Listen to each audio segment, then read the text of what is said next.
Bismillahirrahmanirrahim. Assalamualaikum warahmatullahi wabarakatuh. Salam sejahtera bagi kita semua. Om Swastiastu, Namo Buddhaya. Sebelumnya saya ucapkan terima kasih banyak atas kesempatan yang Bang Tama sudah berikan kepada saya. Sebelum cerita ini saya share ke publik, saya sedikit berkoordinasi serta meminta izin dengan salah satu rekan saya yang terlibat dalam cerita ini, dan meminta mengoreksi atau menambahkan apabila ada cerita atau kata-kata yang ingin ditambahkan serta dikurangi di dalamnya. Dan setelah ada tambahan cerita sedikit dari teman saya yang sekarang berdomisili di Malang, yang di tahun 2018 kemarin kami masih sempat mendaki bareng ke Gunung Arjuna via Lawang. Karena kami memang mempunyai hobi yang sama, yaitu senang dengan alam. Kisah kali ini masih berada di lokasi Indonesia bagian timur, yaitu Makassar, kota yang terkenal dengan pantai Losarinya dan Coto Makassarnya. Dan masih juga melanjutkan cerita saya yang kemarin pada saat menempuh pendidikan kemiliteran tahap pertama pada tahun 1999. Di kisah ini, saya akan menceritakan tentang kejadian-kejadian aneh pada saat saya dan ketujuh teman lainnya mengalami kejanggalan dan fenomena penampakan makhluk halus pada saat mengikuti kegiatan salah satu materi navigasi darat, yaitu kompas malam.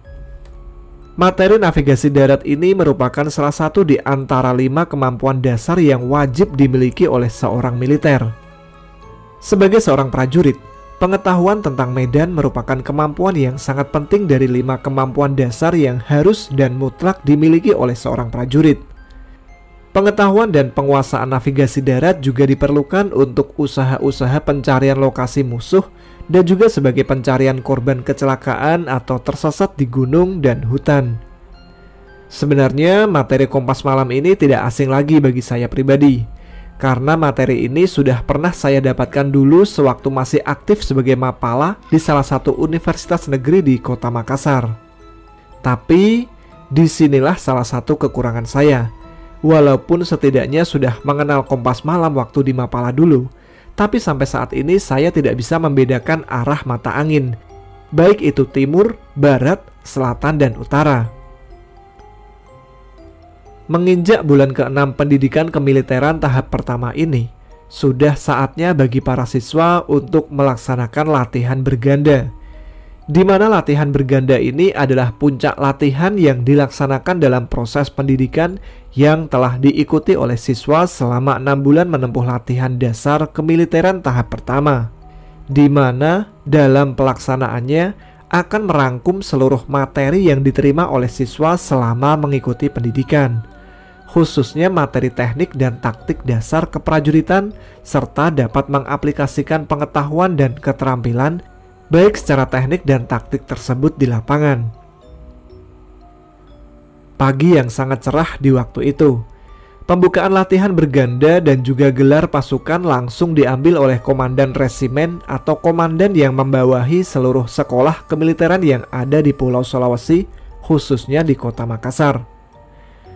Setelah pembukaan latihan berganda dan gelar pasukan dilaksanakan, maka bersiaplah para siswa untuk menempuh perjalanan yang akan dilakukan dengan jalan kaki sejauh 30 km. Berjalan dari jam 8 pagi dan berhenti sebentar sekitar jam 1 siang untuk makan siang. Dan setelah itu berjalan lagi sampai jam 5 sore. Lalu beristirahat di hutan dengan mendirikan bivak dari ponco atau jas hujan yang telah dibekalkan kepada kami. Hari pertama dan kedua belum ada kejadian-kejadian yang aneh di dalam latihan kami ini. Menginjak hari ketiga, pasukan kami melewati salah satu perkampungan terpencil di ketinggian 1900 mdpl, yang konon katanya perkampungan ini rata-rata penduduknya merupakan manusia keturunan Parakang. Saya akan menjelaskan sedikit makhluk apa itu Parakang, sampai-sampai pernah diangkat ke sebuah film layar lebar yang berlatar belakang urban legend di tahun 2017. Parakang sendiri merupakan gaib asli dari Makassar seperti Popo yang pernah saya ceritakan kemarin. Parakang adalah manusia yang bisa menjelma menjadi apa saja, seperti kucing, anjing, bahkan benda-benda mati seperti potongan batang pohon pisang dan sebagainya.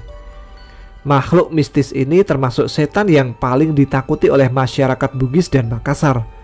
Pasalnya, makhluk ini tidak hanya mengganggu layaknya setan, tetapi Parakang juga bisa membunuh korbannya. Konon dari cerita orang tua saya, Parakang bukanlah makhluk gaib seperti jin dan hantu, tetapi Parakang adalah makhluk jadi-jadian. Sama seperti Popo yang telah saya ceritakan sebelumnya, Parakang juga adalah makhluk yang mendalami ilmu hitam seperti pesugihan, tetapi sayangnya ilmu yang dia dapatkan tidak bisa diimplementasikan dengan baik, atau boleh dikatakan mereka gagal dalam mendalami ilmunya itu. Selain faktor ilmu hitam, konteks Parakang secara psikologi merupakan ilmu yang diturunkan oleh orang tuanya. Oke, kita kembali ke ceritanya pada saat pasukan kami melewati perkampungan itu. Saya ingat betul dengan perkampungan ini, karena di tahun 95, tim gabungan Mapala dan KSR dari universitas saya sempat membangun sebuah musola kecil hasil dari swadaya kampus di kampung tersebut. Kami juga membuat acara kecil-kecilan sebagai rasa syukur kami karena musola itu telah jadi, dan juga sempat mengunjungi salah satu rumah warga yang sedang kesusahan karena ada salah satu keluarga mereka yang meninggal. Akan tetapi, respon mereka datar-datar saja. Sepertinya kurang bisa menerima seorang pendatang yang sedang berkunjung ke kampung mereka. Dan mungkin sampai saat ini pun saya juga tidak tahu agama serta keyakinan apa yang mereka anut. Setelah saya melewati musola yang berjarak 50 meter dari jalan yang saya lewati, terpampanglah pemandangan yang sangat memprihatinkan dengan musola itu. Atap musola itu sudah hilang separuh, kaca depannya sudah pecah, pintu masuk musola itu juga sudah hilang, dan rumput serta ilalang yang tinggi-tinggi sudah hampir menutupi bagian depan rumah ibadah itu. Miris bercampur perasaan sedih melihat pemandangan musola yang sudah tidak terawat lagi itu. Menginjak hari keempat latihan berganda itu, kami akan mengaplikasikan materi navigasi darat, yaitu kompas malam. Pasukan yang berjumlah 240 orang ini akan dibagi menjadi 6 kelompok, di mana 6 kelompok ini akan menempati 6 titik tempat berkumpul yang sudah ditentukan sebelum memulai kompas malam, menuju hutan yang berada di ketinggian 2800 mdpl. Di mana di ketinggian inilah yang menjadi tempat terakhir kami mendirikan bivak serta akan melaksanakan kegiatan latihan kelaparan atau bertahan hidup di dalam hutan. Istilah kerennya sih survival selama 3-4 hari ke depan. Tepat jam 5 sore, peleton A yang berjumlah 40 orang sudah tiba di tempat titik berkumpul satu. Setelah itu pelatih memberikan pengarahan dan membagi 40 orang itu menjadi 5 kelompok lagi. Dan di mana saya berada di kelompok 1 karena nomor siswa saya adalah 007. Setiap kelompok diberi bekal kompas, peta penggaris, serta senter. Senter hanya diberikan 1 kepada setiap kelompok, dan senter itu pun cuma senter kecil. Senter yang biasa digunakan oleh dokter gigi untuk memeriksa gigi pasiennya. Kalian tahu kan? Dan senter itu pun hanya bisa digunakan pada saat sedang membaca kompas dan tidak boleh digunakan sebagai alat penerangan pada saat bergerak atau berjalan. Gak kebayang banget, jalan di tengah hutan yang gelap tanpa penerangan sama sekali. Sebelum kelompok kami bergerak, saya sempat dipanggil oleh komandan kelas kami.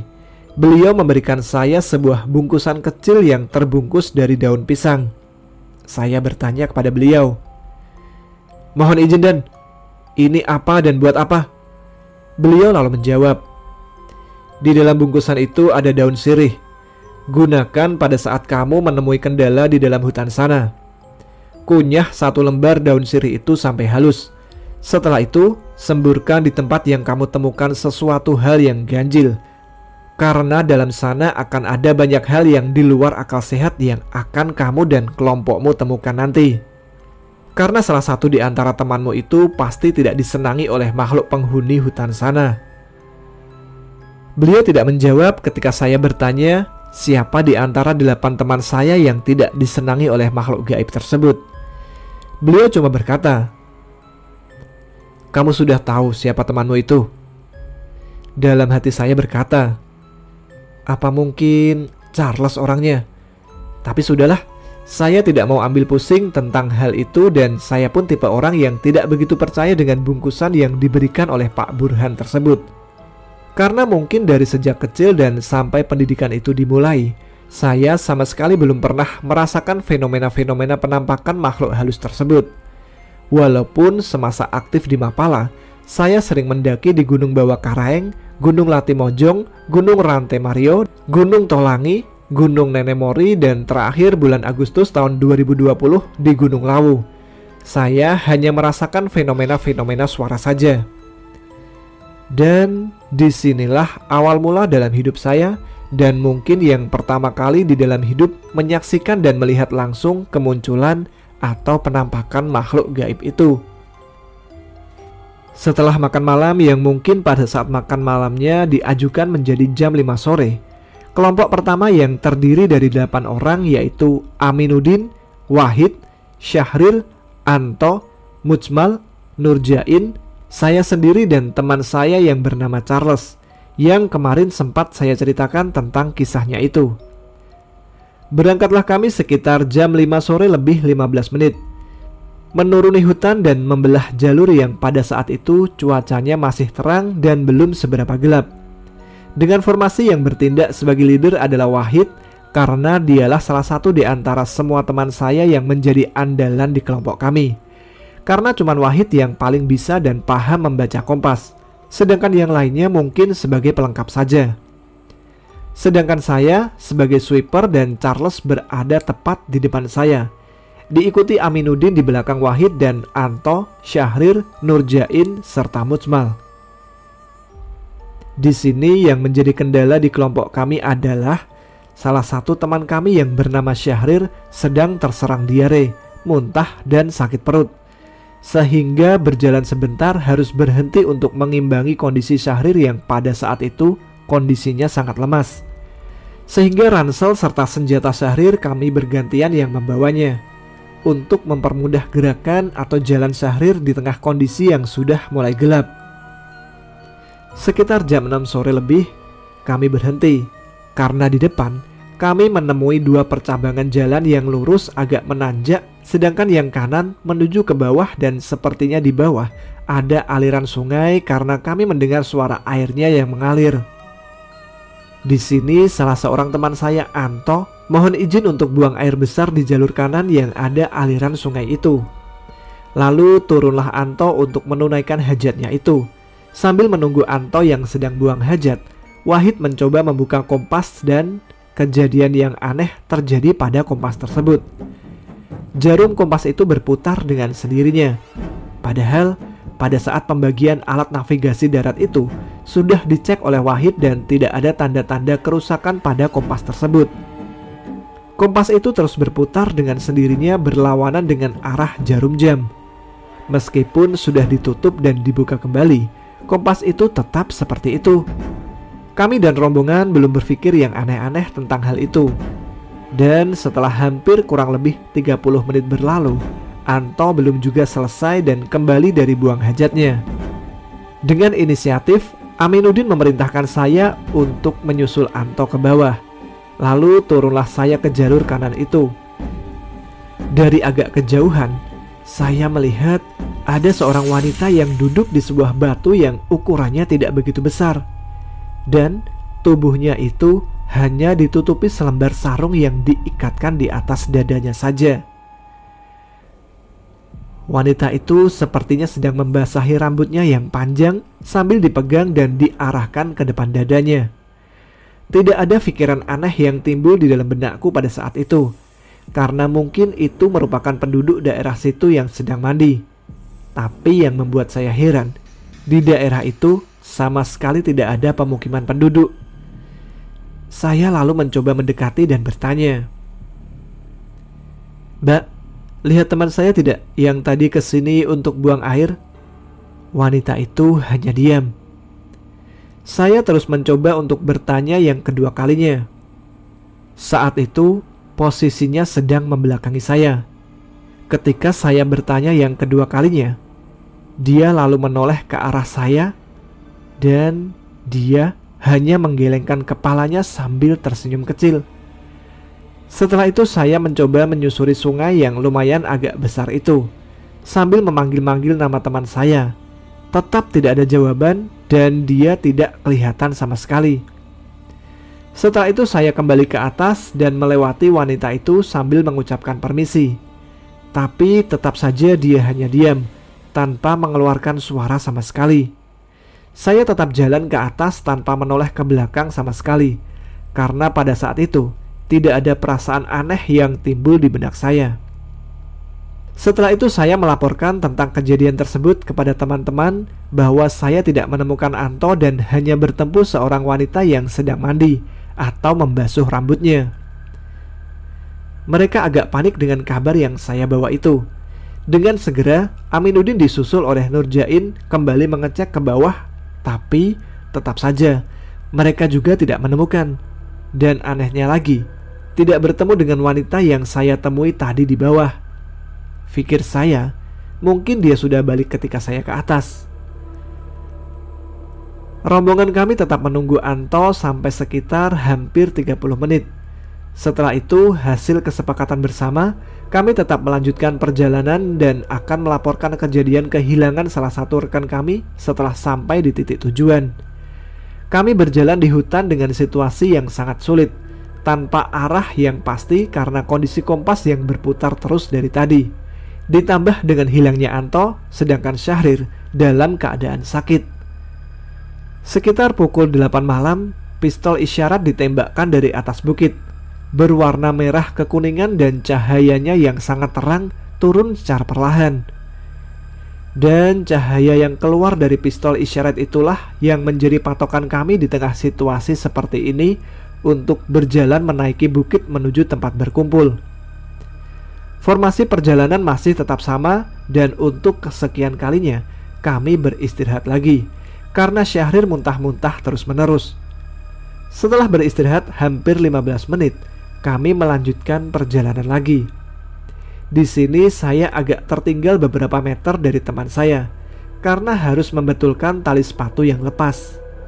Dan setelah saya hendak melanjutkan perjalanan dari depan jalur atau jalan, kira-kira berjarak 50 meter, saya melihat satu sosok anak kecil berdiri di kanan jalan, menghadap ke arah saya dengan berpakaian celana hitam dan baju pun berwarna hitam.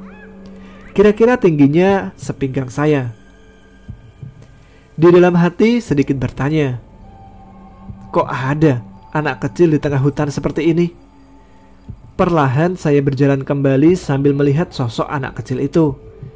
Tapi keanehan terjadi ketika semakin dekat saya kepada sosok itu.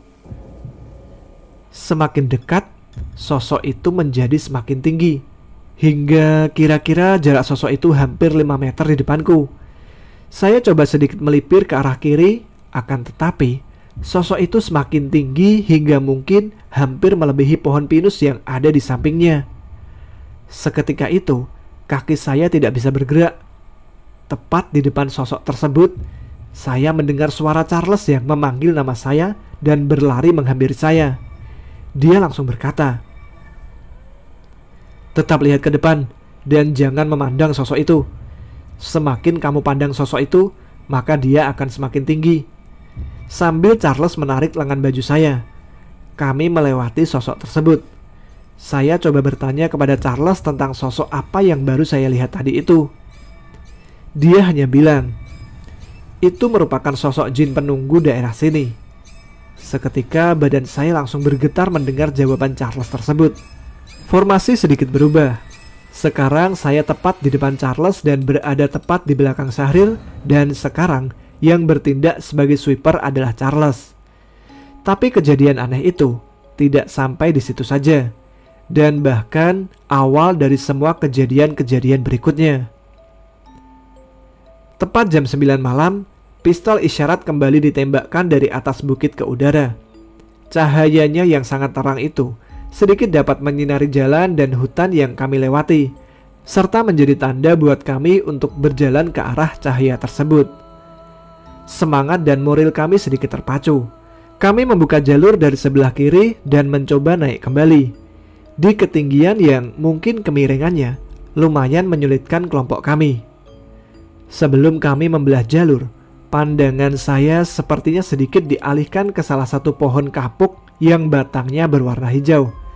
Tapi pohon itu lumayan tinggi. Pohon kapuk ini buahnya berwarna hijau agak lonjong, dan buahnya itu biasanya digunakan sebagai bahan baku untuk mengisi bantal, guling, maupun kasur. Ternyata tepat di atas pohon itu, saya melihat ada sosok wanita berpakaian serba putih sedang duduk di salah satu rantingnya dan dia menggoyang-goyangkan kakinya. Sosok yang sangat jelas, dengan rambut panjang yang menutupi wajah hitamnya dan kakinya berayun-ayun. Seketika itu juga saya langsung berlari ke depan dan menabrak beberapa teman-teman yang ada di depan. Dan kemudian saya terjatuh tepat di belakang Aminuddin. Kemudian teman-teman pada bertanya, "Ada apa, Rul?" Saya hanya diam dan menjawab, "Tidak ada apa-apa." Kemudian kami kembali berjalan. Tapi anehnya, kami kembali ke tempat semula yang ada pohon kapuknya itu. Kejadian itu terus berulang hingga mungkin sekitar 3 kali. Kami lalu memutuskan untuk sejenak berhenti. Akan tetapi, tiba-tiba saja tangan Syahrir menunjuk ke arah pohon kapuk tersebut. Dia lalu berkata, "Itu apa? Itu ada perempuan sama anak kecil duduk di atas pohon."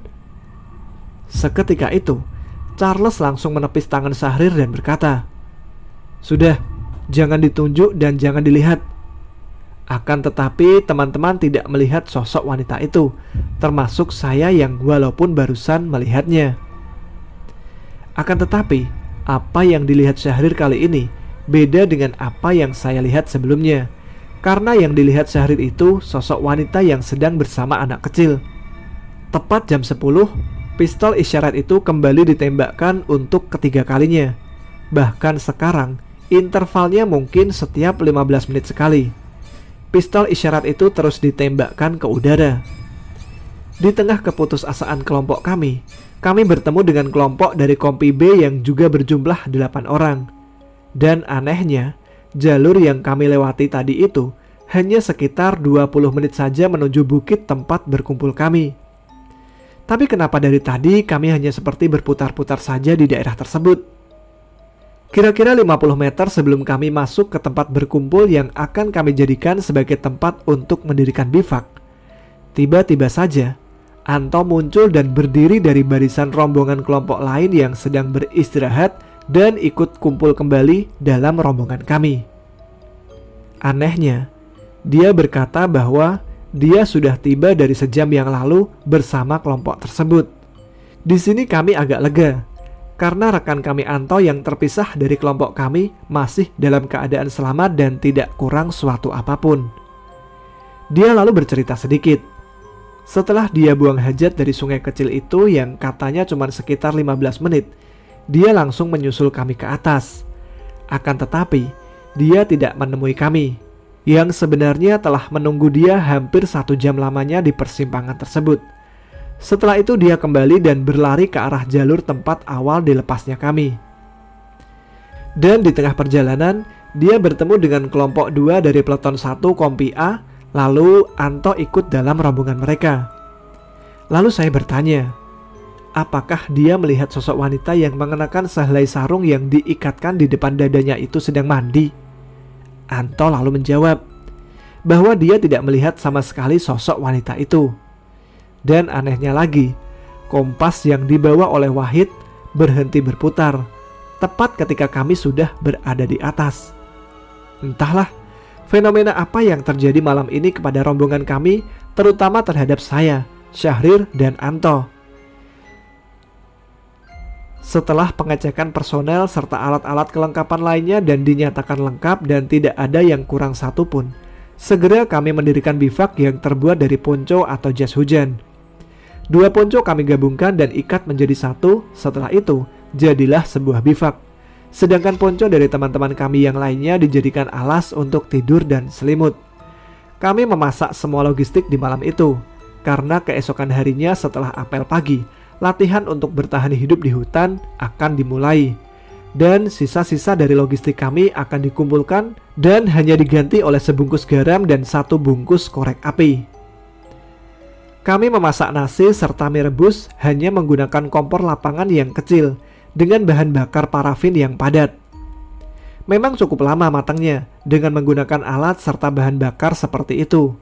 Terkadang pun jikalau sudah matang, nasi kami kadang yang terlihat sudah matang tapi kenyataannya masih belum matang. Dan bahkan kadang pun nasi kami itu berbau parafin. Beda dengan sekarang ini, peralatan-peralatan sudah sangat canggih untuk memasak. Lalu makanlah kami di malam itu, dan setelah itu ada yang langsung beristirahat tanpa membersihkan badannya, dan ada pula yang membersihkan bagian anggota tubuhnya di aliran sungai yang lumayan jauh dari tempat kami mendirikan bivak. Walaupun kondisi di malam itu semuanya sudah pada lelah dan luar biasa capeknya, namun jaga serambi tetap dijalankan. Karena jaga serambi merupakan tugas pokok dari seorang prajurit yang menjaga rekan-rekannya ketika terlelap dari serangan musuh yang sewaktu-waktu bisa menyerang. Di malam pertama kami mendirikan bivak di ketinggian kira-kira 2600 mdpl, tidak ada kejadian apa-apa. Mungkin karena kondisi seluruh siswa termasuk kelompok kami yang lelahnya sudah melampaui batas manusia normal. Karena 4 hari kami berjalan terus-menerus dan hanya diperbolehkan istirahat setengah jam saja ketika jam 12 siang dan sore hari pada jam 5 sore. Tepat jam 4 subuh, seluruh siswa sudah bangun dan melaksanakan kegiatannya, yaitu senam pagi dan setelah itu bersih-bersih dan dilanjutkan apel pagi seperti biasa, pukul 6 pagi.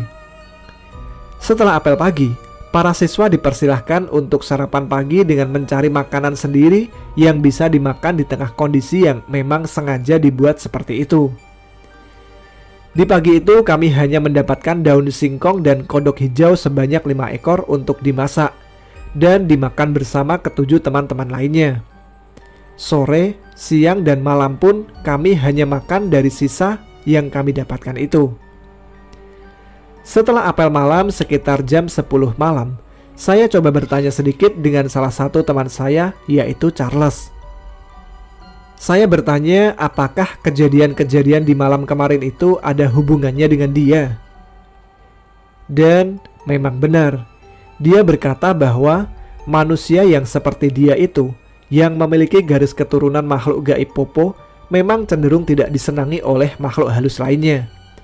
Karena orang-orang seperti dia itu kebanyakan dan cenderung menjadi musuh dari makhluk halus tersebut. Dan bungkusan yang berisi daun sirih yang sempat diberikan Pak Burhan kepada saya tetap masih ada di dalam saku baju saya, tanpa saya buka dan gunakan sama sekali. Hari-hari berikutnya sampai penutupan latihan berganda tersebut, sudah tidak ada lagi fenomena-fenomena atau penampakan yang muncul selama kami melaksanakan bivak. Mungkin itu sedikit kisah dari saya.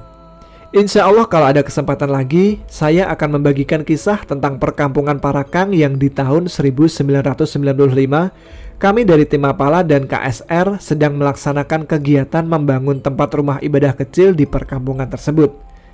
Dan mungkin kisah ini agak lebih seru dan mencekam dari kisah-kisah saya sebelumnya. Akhir kata, saya ucapkan terima kasih banyak. Semoga Allah Subhanahu wa Ta'ala selalu memberikan rahmat, hidayah, serta kesehatan bagi kita semua. Assalamualaikum warahmatullahi wabarakatuh.